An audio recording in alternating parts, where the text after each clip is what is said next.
నీతోనే ఉంటానమ్మ జాబిల్లి.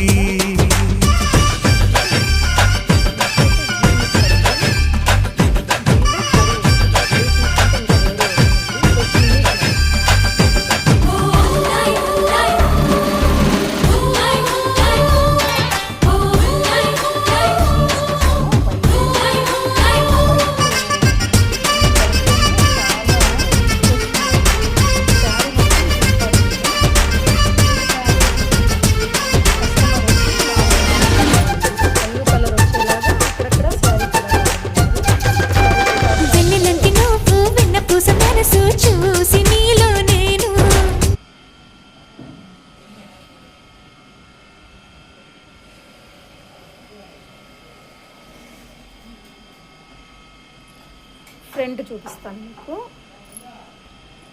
ఫ్రంట్ వచ్చి ఇలా వచ్చేసిందండి, డైమండ్ నెక్, ఎల్ షేప్ అని కూడా అంటారు. ఫ్రిన్స్ కట్ కప్స్ పెట్టాము నీట్గా చూడండి. ఫ్రిన్స్ కట్ వచ్చేసింది, diamond neck. Thank you for watching.